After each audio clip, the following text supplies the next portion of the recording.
kid anymore.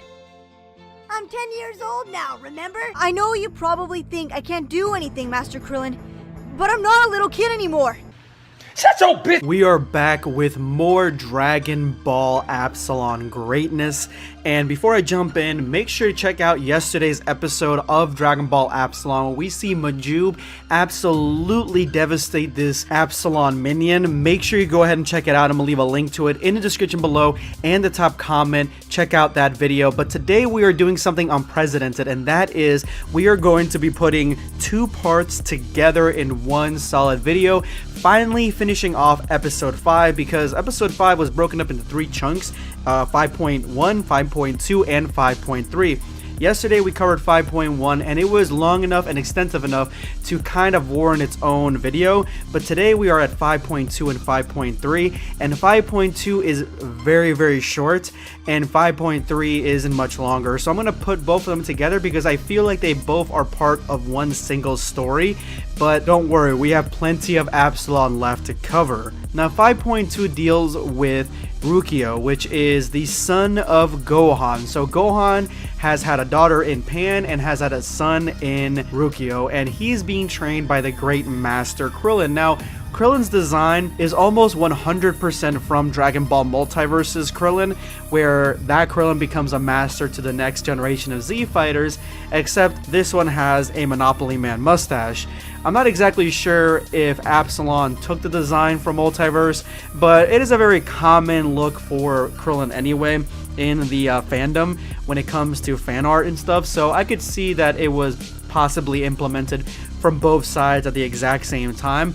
But Multiverse is a little bit older, so it is possible that this version of Krillin was taken from Multiverse. But personally, I don't really like 5.2 that much, not because it is an episode where there isn't any action at all. It is because it is a very contradictory episode. So Rukio is kind of a coward, but Krillin fears, even though he is a coward, that he is going to jump into the fray and try to fight off the villains alongside his dad.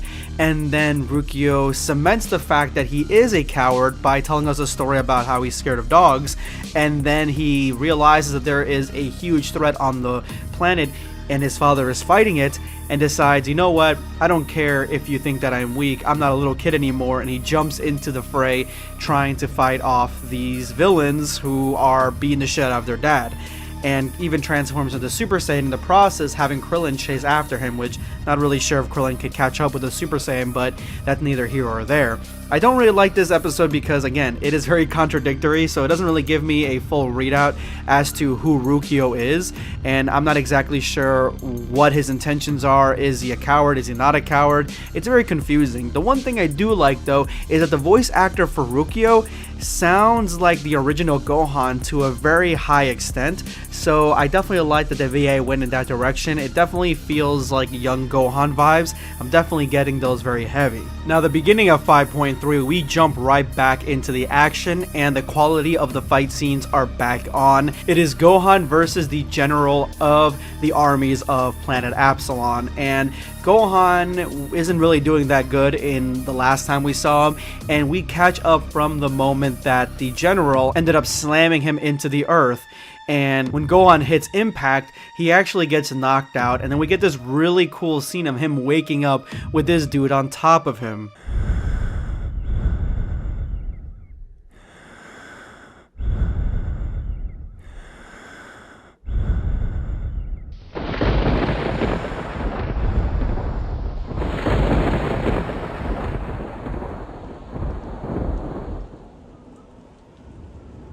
I once had a platoon at my disposal. If I had said, pour yourself into the abyss and die for me, they would not have dared to question my command. If I longed to drink from the depths of the sea, they would have gone, even if it had meant being drowned and swallowed into the heart of the ocean.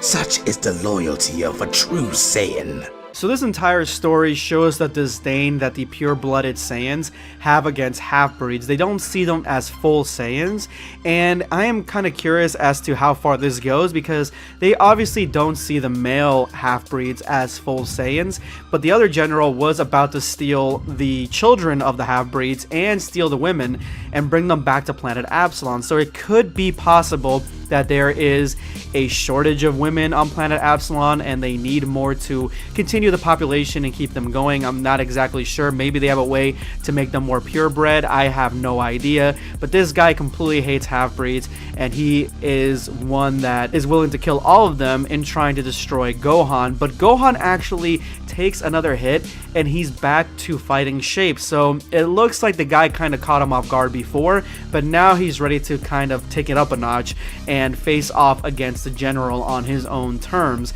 And Gohan does that in what I think is one of the coolest and sickest moves that I've ever seen in a Dragon Ball animation, but it doesn't go further than that, and that is the problem with this. So we get an entire scene of Detective Gohan studying his opponent and actually trying to figure out what his weakness is and what his attack pattern is. Very Piccolo-esque. Piccolo and Gohan, the reason that they make such a great team and the reason that he makes such a great sensei for Gohan is because Gohan was always really smart and really intuitive, and Piccolo is a strategist. He's always been a strategist. So him passing down his Sun Tzu qualities to Gohan, it definitely makes for a really cool fighter, and that's kind of the Gohan that I really like to see. And Dragon Ball fan mangas and fan animations always do this type of Gohan justice. And in a very Rock Lee fashion, Gohan loses the weights that he had on his arms to kind of unleash all his power because he's ready to destroy this guy, and he's trying to figure out the best way to do that. And they have a very Dragon Ball Z-esque standoff where they're kind of just looking at each other, and Gohan, in a moment's notice, I love the after image effects, but he completely dominates this guy who is only in Super Saiyan 3, and Gohan seems to be going into the depths of his mystic Ultimate Gohan form, trying to end the fight as quickly as possible. And so this guy can't even see Gohan coming. The general is at a complete disadvantage, and Gohan is treating him in the most disrespectful ways as a fucking ragdoll. And this is the moment that the general fucked up, and he ends up blocking this Masenko, which is very reminiscent of a Kamehameha wave. He ends up blocking the Masenko, and Gohan is 2 steps ahead of him because in a split second he goes and he teleports, vanishing from the moment of producing the Masenko, and does a Kamehameha wave point blank range. He catches the general off guard, hitting him with a Kamehameha blast right in his back. But even this isn't enough to take him down because the general comes right after him again. But Gohan knew this was going to happen. It was going to frustrate him. And since the guy's attacks are linear, he ends up quickly dodging it, pushing the general into trying to transform into a greater form, which is exactly what Gohan predicted, that the general was going to go into a greater form to try to mitigate the difference in power. And at that point, he would be the most vulnerable, and Gohan catches him and flings him over the shoulder, trying to break his neck. And even the android realizes that these are the tactics of a master tactician. These are the tactics of somebody who has a lot of promise as a general on planet Absalon. But unfortunately, Gohan was far too weak to actually pull it off and break the dude's neck to kill him, because he could have killed him right then and there. Instead, he ended up paralyzing him, breaking his neck, and making him a quadriplegic. And even the android says this is his folly. I'm sorry guys, but this would have shamed Goku. Goku would be ashamed of the fact that Gohan couldn't even pull the trigger on such a devastating force and kill them. Gohan had all the advantages to kill this guy, and he didn't. And before you guys come up in the comment section and say, well, Goku, you know, he kind of dropped the ball a lot and, you know, kind of didn't kill people and all this stuff.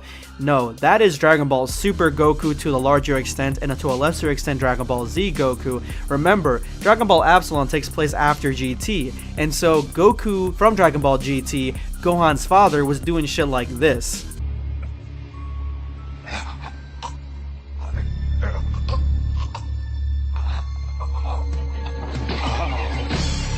Taking away my sight still leaves me with 4 very sharp senses.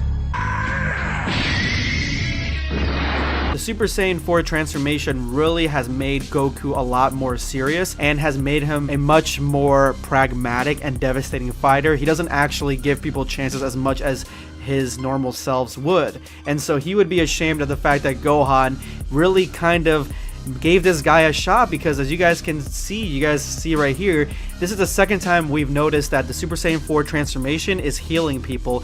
It healed the first guy as he first initially transformed into a Super Saiyan 4 and brought back his skin and his hair. And this guy, whose whole spine was broken, as soon as his body transformed to a Super Saiyan, he's healed back up.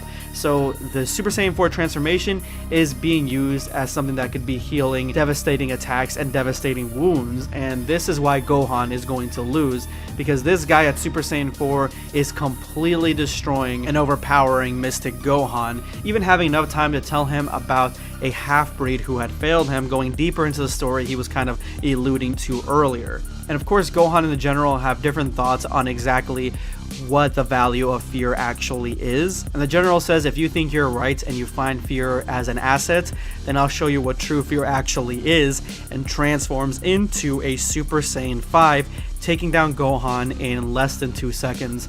And that is when Rukio comes to find his father defeated, and he attacks the General right there on the spot. Thank you guys so much for watching the video and getting up to this point. You guys are awesome. Let's see who won. Hashtag end the video squad.